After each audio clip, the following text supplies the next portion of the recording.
O barulho da madeira rangendo contra o piso da sala ainda ecoa na minha cabeça, mesmo depois de 6 meses. Não deveria ser possível, porque a poltrona não está mais lá. Eu a queimei 2 vezes. E ainda assim, todas as noites às 21h30, ouço aquele som maldito vindo do escritório.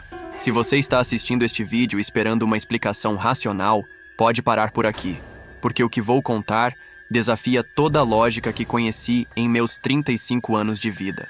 Sou engenheiro civil, formado pela USP, trabalho com cálculos estruturais, resistência de materiais, coisas tangíveis que obedecem às leis da física.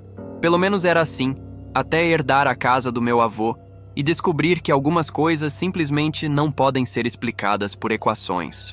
Vovô Antônio morreu numa terça-feira gelada de março, exatamente às 21h30, sentado na sua poltrona de couro marrom que ele havia comprado em 1967.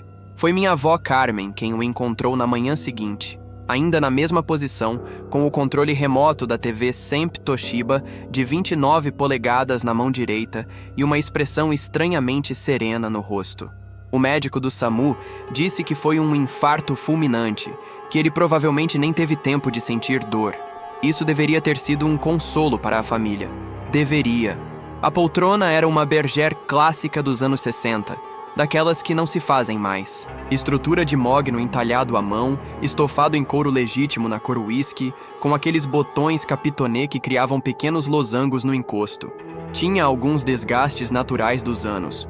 O braço direito mais claro, onde o vovô apoiava o cotovelo todas as noites, uma pequena queimadura de cigarro continental no lado esquerdo, que ele sempre tentava disfarçar com uma almofada bordada pela vovó, e algumas marcas de desgaste no assento que formavam exatamente o contorno do corpo dele. Mas o mais marcante era o cheiro. Uma mistura única de couro envelhecido, loção pós-barba aquavelva que ele usava religiosamente desde os anos 70 e algo mais sutil. Talvez o cheiro da própria idade, sabe? Aquele odor que algumas casas antigas têm, meio adocicado, meio nostálgico, que te faz lembrar imediatamente de domingos em família e tardes de chuva assistindo TV. Quando herdei a casa na Vila Mariana, 3 semanas depois do funeral que reuniu meio bairro no cemitério São Paulo, minha primeira decisão foi sobre o destino dos móveis. A casa tinha 3 quartos cheios de tralhas acumuladas ao longo de 40 anos de casamento. A maioria das coisas seria doada para a Igreja do Perpétuo Socorro ou vendida no OLX, mas algumas peças tinham valor sentimental demais para serem descartadas assim. A poltrona estava no topo dessa lista. Lembro como se fosse ontem de todas as vezes que, criança, eu visitava os avós aos domingos e corria direto para o colo do vovô naquela poltrona. Ele me contava histórias sobre a época em que trabalhou na construção da Ponte das Bandeiras, me ensinava os nomes dos jogadores do São Paulo dos anos 80, ou simplesmente ficávamos ali vendo os desenhos do Silvio Santos enquanto a vovó preparava aquele bolo de fubá que até hoje sinto falta. Decidimos, eu e minha esposa Clara, levar a poltrona para nosso apartamento na Liberdade. Clara, que é psicóloga e sempre foi mais sensível a energias, palavra que eu costumava usar com aspas mentais na época, não estava muito animada com a ideia. Móveis de pessoas falecidas carregam histórias muito pesadas, ela me disse, passando a mão nos cabelos castanhos daquele jeito que ela faz quando está preocupada. Não é questão de superstição, é que eles absorvem memórias, emoções. Oh, mas eu insisti, era uma peça linda, cara. Uma Bergère original deveria valer uns 4, 5 mil reais no mercado de antiguidades. E tinha história familiar. Além disso, ficaria perfeita no nosso escritório, que estava meio vazio desde que nos mudamos para o apartamento de 85 metros quadrados no edifício Nakamura. A mudança foi agendada para uma quinta-feira de abril. Contratei a Transpoben, empresa que tinha boas referências no Google, e pedi cuidado especial com a poltrona. Os 2 carregadores, um rapaz moreno chamado Jefferson e um senhor mais velho que só se apresentou como Seu João, trouxeram a poltrona por último, embrulhada em mantas grossas e amarrada com cordas como se fosse uma relíquia. Peça bonita, comentou Seu João, passando a mão no couro com o cuidado de quem entende de móveis antigos. Não fazem mais assim. Esse couro aqui vai durar mais 100 anos se for bem cuidado. Posicionamos a poltrona no canto do escritório, próxima à janela que dava para a rua Galvão Bueno, onde ela pegava a luz natural da tarde filtrada pelas cortinas bege que a Clara havia escolhido.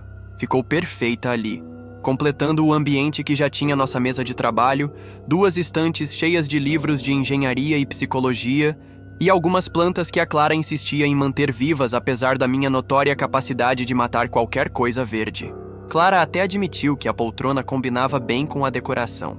Tem que reconhecer que ela tem personalidade, disse, ajeitando uma das almofadas. Mas eu notei que ela evitava tocar no estofado diretamente, preferindo manusear apenas as almofadas. As primeiras 2 semanas foram absolutamente normais.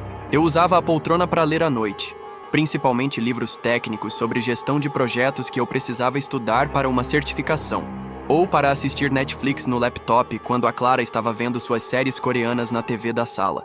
Era exatamente tão confortável quanto eu lembrava da infância, com aquele jeito de abraçar o corpo que só os móveis bem feitos conseguem.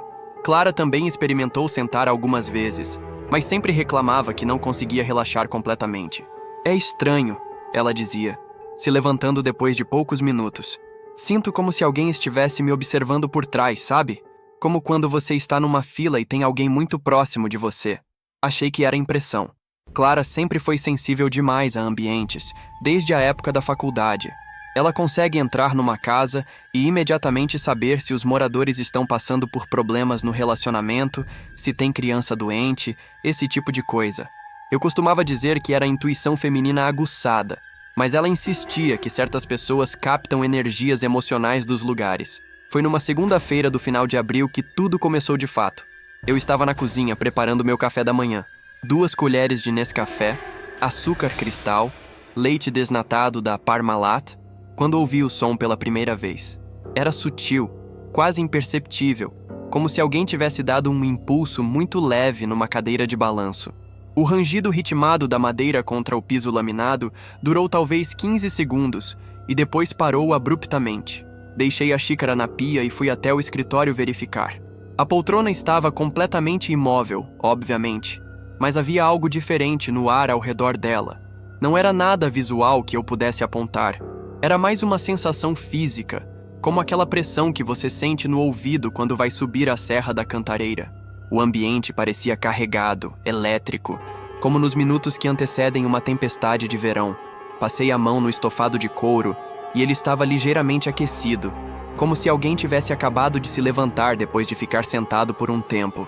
O calor estava concentrado exatamente no centro do assento, numa área do tamanho aproximado de uma pessoa adulta. Minha mente de engenheiro imediatamente procurou explicações lógicas. Apartamentos fazem ruídos, especialmente prédios com mais de 15 anos como o nosso.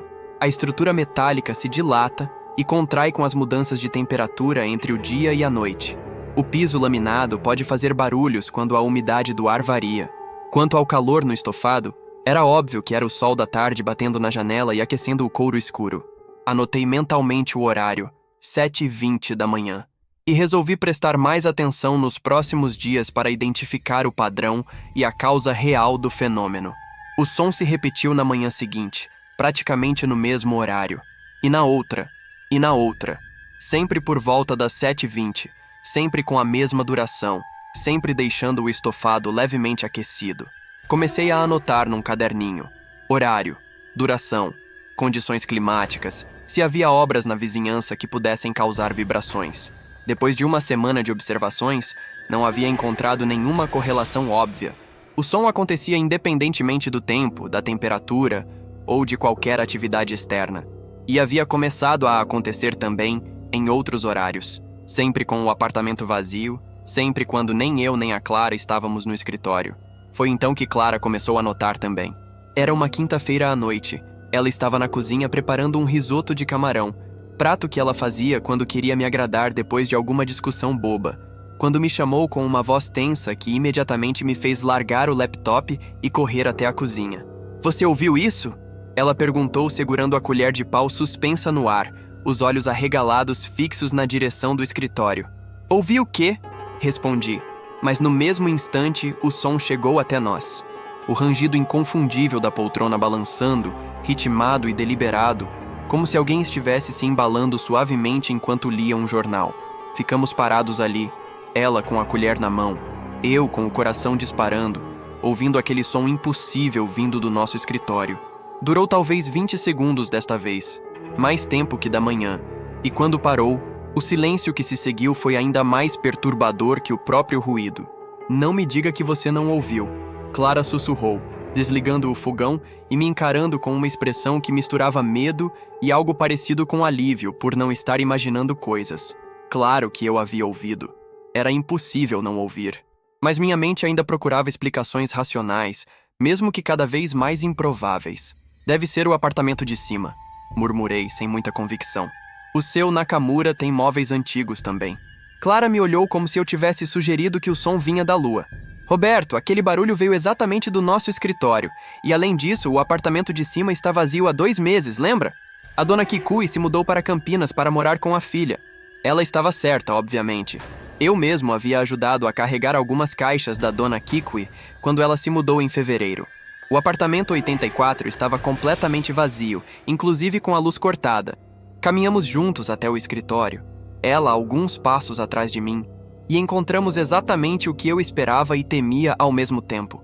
A poltrona completamente imóvel, mas com aquele calor sutil no estofado e algo mais que eu não havia notado antes. Uma ligeira depressão no assento, como se alguém de peso considerável tivesse acabado de se levantar. "Toca aqui", eu disse, guiando a mão da Clara até o centro do assento. Ela tocou o couro por menos de 2 segundos e retirou a mão como se tivesse encostado numa chapa quente.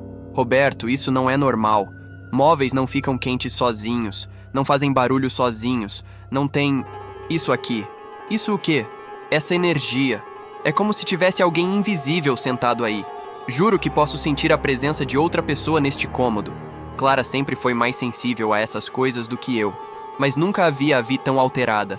Ela estava visivelmente abalada, passando as mãos pelos braços como se estivesse com frio, embora o apartamento estivesse numa temperatura agradável. Naquela noite, decidimos dormir na sala. Não foi uma decisão consciente, simplesmente aconteceu.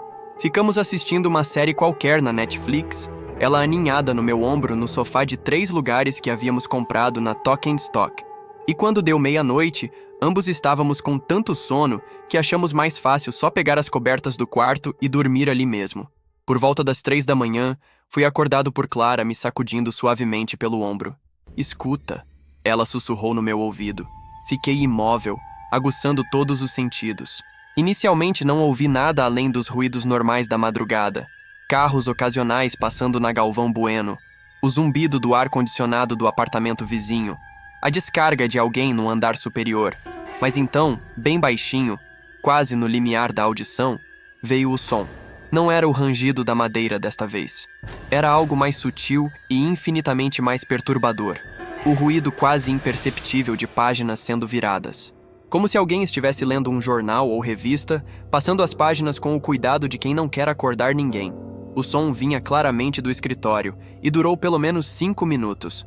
Páginas sendo viradas numa cadência irregular, às vezes uma pausa mais longa, como se a pessoa estivesse lendo uma matéria mais interessante. Às vezes várias páginas seguidas passadas rapidamente.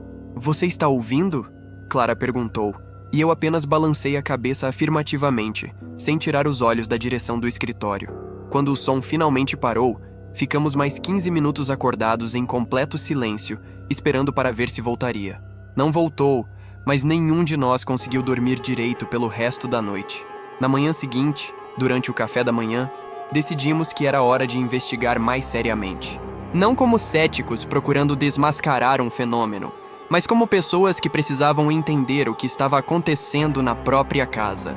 "Vamos pesquisar sobre a história da poltrona", sugeriu Clara, mexendo mecanicamente a aveia no iogurte natural. "Quero saber exatamente quando ela foi comprada, onde, se aconteceu alguma coisa traumática relacionada a ela." "E se descobrirmos que aconteceu?", perguntei. "O que vamos fazer?" Clara me olhou com aquela expressão determinada que eu conhecia bem, a mesma que ela fazia quando decidia que íamos redecorar o apartamento ou quando resolveu que precisávamos adotar um gato. "Vamos lidar com isso. Não podemos continuar vivendo com medo na nossa própria casa." Ligamos para a vovó Carmen naquela tarde. Ela morava agora num apartamento menor na Vila Prudente, próximo da casa da minha tia Márcia, e aos 82 anos ainda tinha uma memória impressionante para detalhes do passado. "A poltrona?", Ela repetiu quando expliquei o motivo da ligação. Ah, meu filho, seu avô amava aquela poltrona mais do que amava algumas pessoas. Comprou numa loja de móveis finos da Rua Augusta em 1967. Logo depois que conseguiu aquele emprego na construtora Camargo Corrêa. Foi a primeira peça cara que compramos para a casa. A senhora lembra de alguma coisa estranha relacionada à poltrona, vó? Insisti, tentando não soar maluco demais. Algum acidente, alguma coisa que o vô contava? Houve uma pausa longa do outro lado da linha, e eu quase pensei que a ligação havia caído. Então a avó suspirou profundamente. Seu avô... Ele ficou meio estranho nos últimos anos, sabe? Dizia que às vezes sentia alguém sentado na poltrona quando ele não estava lá. Achei que era coisa da idade, sabe como é? A mente vai ficando confusa. Mas ele ficava bravo quando eu falava isso. Insistia que não estava imaginando. Senti um arrepio subir pela espinha. Que tipo de coisas ele sentia, vó? Principalmente de madrugada. Dizia que acordava e via uma sombra sentada na poltrona, lendo jornal. Sempre lendo jornal. Ele ficava observando por alguns minutos. E quando piscava, a sombra sumia. Começou uns 6 meses antes dele morrer. Clara, que estava ouvindo a conversa pelo viva-voz, ficou pálida. Trocamos um olhar carregado de significado. E o que a senhora achava disso? Perguntei. Ah, meu filho, depois de 60 anos de casamento, a gente aprende a conviver com as manias do marido, né? Achei que era só velhice mesmo. Mas tem uma coisa. Ele sempre dizia que a sombra tinha o mesmo horário que ele. Sentava na poltrona todo dia às 9h30 da noite. Igualzinho ao horário que seu avô assistia ao Jornal Nacional. 21h30. Exatamente o horário que o vovô havia morrido. Desliguei o telefone com mais perguntas do que respostas. Mas pelo menos agora sabíamos que não éramos os primeiros a experimentar fenômenos estranhos relacionados à poltrona. O próprio vovô havia passado por isso nos últimos meses de vida. Naquela noite, decidimos fazer um experimento. Montamos uma espécie de sistema de observação no escritório. Posicionamos meu laptop com a webcam ligada numa angulação que pegava toda a poltrona. Baixamos um aplicativo que gravava sons ambiente. E Clara trouxe um termômetro digital da cozinha para monitorar mudanças de temperatura. Às 21h25, nos posicionamos na sala, de onde podíamos observar o escritório através da porta aberta, mas mantendo uma distância segura. Clara segurava minha mão com força suficiente para deixar marcas. 21h30 chegou e passou. Nada aconteceu. 21h35. Ainda nada. Começávamos a relaxar, achando que talvez a presença da tecnologia de monitoramento tivesse inibido o fenômeno, quando às 21h38 o ar do apartamento inteiro pareceu ficar mais denso.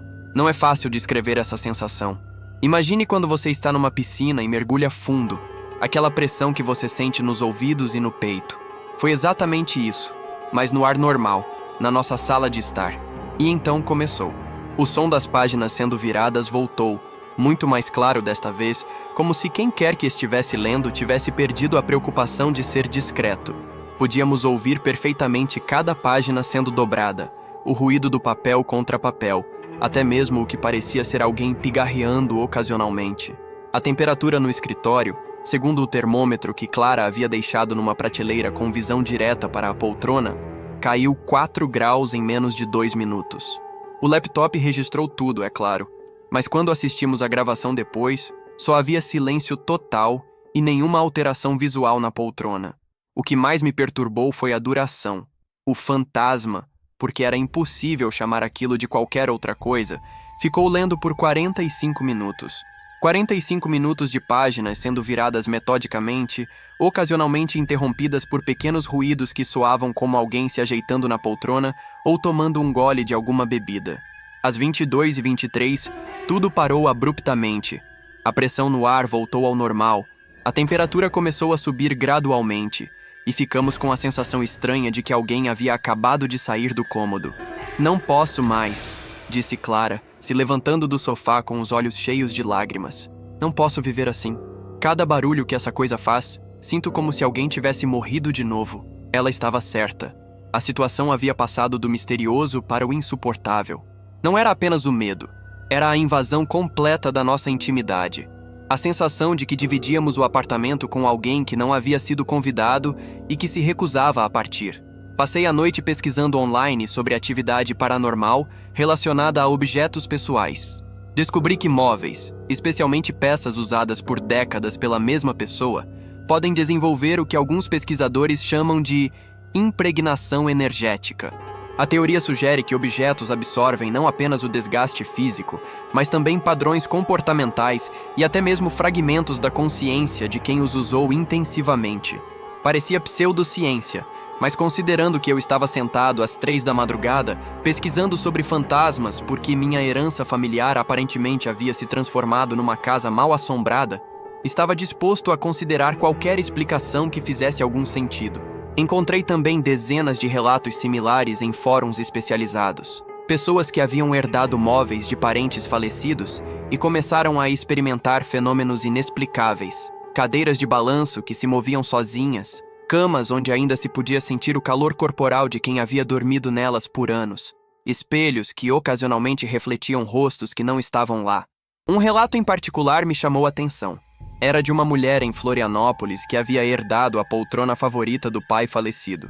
Ela descrevia exatamente os mesmos fenômenos que estávamos experimentando: o calor no estofado, os sons de alguém se movimentando e, principalmente, a sensação de que o objeto mantinha os hábitos da pessoa que o havia usado. É como se ele não soubesse que morreu, ela escreveu. Continua seguindo a rotina de sempre, sentando no mesmo horário, fazendo as mesmas coisas. A poltrona é só o lugar físico onde isso acontece. A mulher havia tentado várias soluções: benzimentos, limpeza espiritual, até mesmo mudança da poltrona para outros cômodos. Nada funcionou até ela finalmente tomar a decisão mais difícil: se desfazer definitivamente do móvel. Doei para um brechó em outra cidade, ela concluía. Em 2 semanas, a atividade parou completamente. Sei que parece cruel se livrar de algo que o meu pai amava tanto, mas descobri que às vezes amar alguém significa deixá-lo ir, mesmo depois da morte. Quando mostrei o relato para Clara na manhã seguinte, ela não hesitou nem um segundo. Vamos nos livrar da poltrona hoje, ela disse, tomando o café com uma determinação que não via há semanas. Não importa o valor sentimental, nossa sanidade mental vale mais. Ligamos para 3 brechós diferentes, mas nenhum fazia retirada no mesmo dia. Finalmente, encontramos uma empresa de doações que poderia buscar a poltrona no final da tarde, mas eles só trabalhavam com instituições beneficentes, não com vendas. Perfeito, disse Clara. Vamos doar para algum lar de idosos. Pelo menos vai servir para ajudar alguém. Passamos o dia todo com uma sensação estranha de estar traindo a memória do vovô, mas também com um alívio crescente. Era como se estivéssemos finalmente tomando o controle da situação, deixando de ser vítimas passivas de algo que não compreendíamos. A empresa de doações chegou às 17h30. 2 rapazes jovens, uniformizados, que trataram a poltrona com o cuidado devido a uma peça de qualidade. Eles a embrulharam novamente em mantas e a carregaram para o caminhão com a mesma reverência que havia sido usada quando ela chegou ao apartamento. "Peça linda", comentou um deles, exatamente as mesmas palavras que seu João havia usado na mudança. "Vai fazer algum velhinho muito feliz." Assistimos pela janela enquanto o caminhão se afastava pela Galvão Bueno, levando embora não apenas um móvel, mas toda a atenção que havia dominado nossa casa nas últimas semanas. Naquela noite, dormimos no nosso quarto pela primeira vez em 1 semana. O silêncio era completo, reconfortante, normal. Sem rangidos, sem páginas sendo viradas, sem mudanças de temperatura ou sensações estranhas. Apenas o silêncio natural de um apartamento onde vivem 2 pessoas que se amam. Por 3 dias, acreditamos que o problema havia sido resolvido. Na quarta-feira seguinte, acordei às 7h20 com o som familiar da madeira rangendo contra o piso laminado. Levantei da cama com o coração já disparado e fui até o escritório. A poltrona não estava mais lá, obviamente, mas havia algo ainda mais perturbador em seu lugar. Uma depressão circular no tapete onde ela ficava, como se um peso invisível ainda estivesse pressionando as fibras para baixo. Clara apareceu atrás de mim alguns segundos depois, ainda de pijama, e viu a mesma coisa. "Ele não foi embora", ela sussurrou. "Ele não foi com a poltrona. Ele ficou aqui." E ela estava certa. Nos dias seguintes, a atividade não apenas continuou, como se intensificou. O som de páginas sendo viradas acontecia agora em qualquer horário do dia, às vezes na cozinha, às vezes no quarto, às vezes na própria sala. Era como se, privado de seu ponto focal físico, o que quer que fosse tivesse se espalhado por todo o apartamento. Começamos a ouvir outros sons também. Passos pesados pelos corredores, sempre no ritmo lento e cuidadoso de uma pessoa idosa. O barulho de um jornal sendo dobrado, ocasionalmente, o que parecia ser alguém pigarreando ou fungando, exatamente os pequenos ruídos que o vovô costumava fazer quando estava concentrado lendo. A situação se tornou insuportável quando começamos a sentir cheiros. Foi numa quinta-feira à noite. Eu estava trabalhando no laptop na mesa da cozinha. Havíamos transformado a cozinha em escritório temporário porque não conseguíamos mais ficar confortáveis no cômodo onde a poltrona ficava, quando um aroma familiar tomou conta do ambiente. Aquavelva. A loção pós-barba inconfundível do vovô, misturada com o cheiro de jornal velho e algo vagamente medicinal que eu associava às visitas de domingo na casa dele. O cheiro permaneceu por quase 1 hora, se movendo pelo apartamento como se alguém estivesse caminhando de um cômodo para outro. Clara chegou do trabalho no meio disso e ficou parada na porta de entrada, incapaz de dar um passo para dentro. "Ele está aqui", ela disse. E não era uma pergunta. "Eu sei. Roberto, não posso mais. Não posso viver dividindo espaço com um morto. Por mais que eu tenha amado seu avô, ele não deveria estar aqui." Naquela noite tomamos a decisão mais difícil de nossas vidas: deixar o apartamento. Não foi uma mudança definitiva, pelo menos não inicialmente. Alugamos um flat temporário no Brooklyn e deixamos claro que era apenas até resolvermos a situação.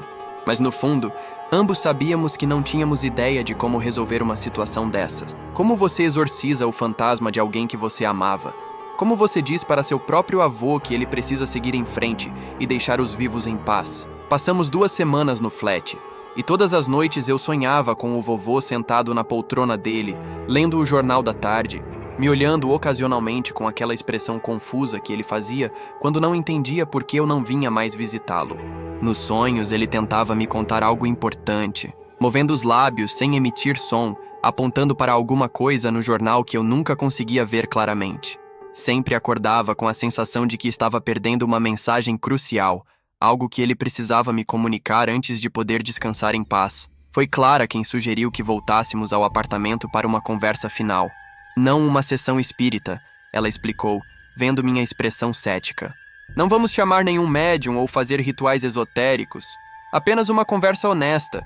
Você com seu avô, neto para avô. Talvez seja isso que ele está esperando." A ideia parecia simultaneamente ridícula e perfeitamente sensata. Ridícula porque eu estaria literalmente conversando com o ar. Sensata porque, se o vovô realmente ainda estava presente de alguma forma, uma conversa franca poderia ser exatamente o que ambos precisávamos. Voltamos ao apartamento numa terça-feira à tarde. O lugar estava exatamente como o havíamos deixado, mas havia uma qualidade diferente no ar. Não mais a tensão elétrica que havíamos sentido antes, mas algo mais melancólico, quase nostálgico. Sentei no chão do escritório, no exato local onde a poltrona ficava, e comecei a falar. Contei para o vovô sobre como estava me sentindo dividido entre o amor que sentia por ele e a necessidade de viver minha própria vida sem a interferência de fantasmas do passado. Expliquei que Clara e eu queríamos formar nossa própria família, ter nossos próprios rituais e tradições, e que isso era impossível enquanto ele insistisse em manter sua rotina de leitura noturna no nosso apartamento. Falei sobre como ele havia sido um avô maravilhoso, sobre todas as lições que havia me ensinado, sobre como eu ainda sentia sua falta todos os dias, mas que saudade não era motivo para se apegar ao mundo dos vivos quando você já não pertencia mais a ele. Você ensinou que homem de verdade enfrenta as consequências dos próprios atos, eu disse, me dirigindo ao ar vazio, mas sentindo inexplicavelmente que havia alguém ouvindo.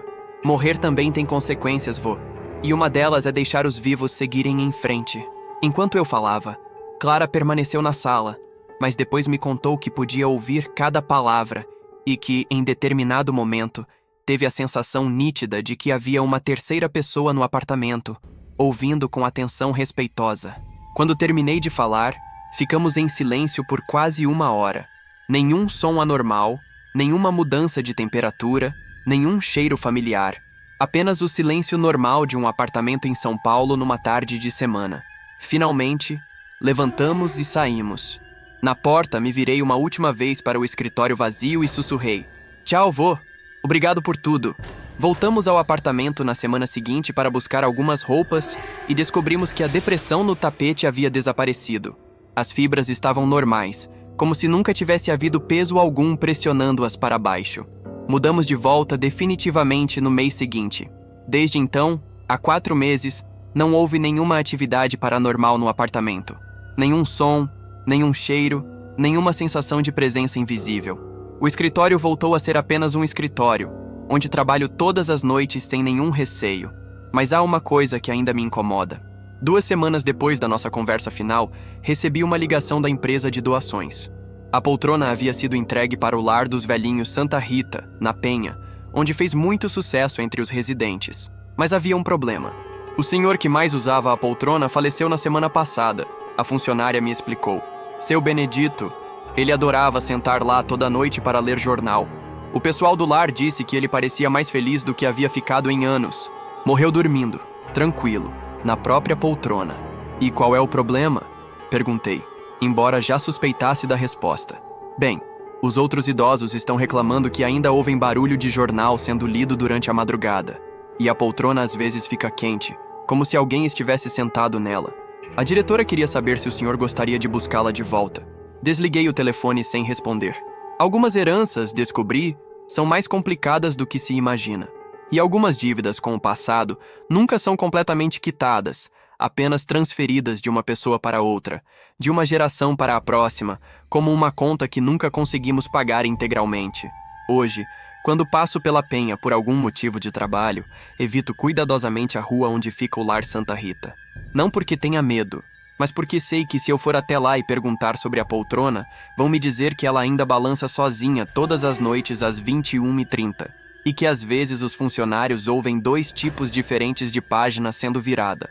Uma mais cuidadosa, metódica, que eles atribuem ao seu Benedito, e outra mais rápida, impaciente, que ninguém consegue explicar. E eu sei que essa segunda presença sou eu. Ou melhor, é alguma parte minha que ficou grudada naquela poltrona durante as semanas em que convivi com ela, uma parte que agora está condenada a dividir eternamente o móvel com o fantasma do meu avô, lendo jornal numa rotina que nunca termina, numa conversa entre mortos que nunca vai chegar ao fim.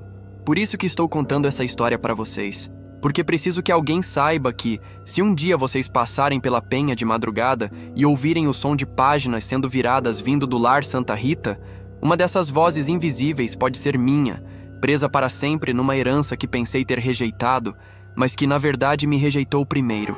Se vocês gostaram desta história, ou se ela os deixou com medo de suas próprias heranças familiares, deixem um like no vídeo e se inscrevam no canal. Nos comentários, contem se já passaram por algo parecido com móveis ou objetos de parentes falecidos. Às vezes, descobrir que não estamos sozinhos nesse tipo de experiência é a única forma de não enlouquecer completamente. E cuidado com o que vocês herdam, porque às vezes, quando pegamos algo que pertenceu a uma pessoa por toda a vida, não estamos apenas herdando um objeto. Estamos assumindo uma responsabilidade que pode durar muito mais tempo do que imaginamos e se estender muito além da nossa própria existência.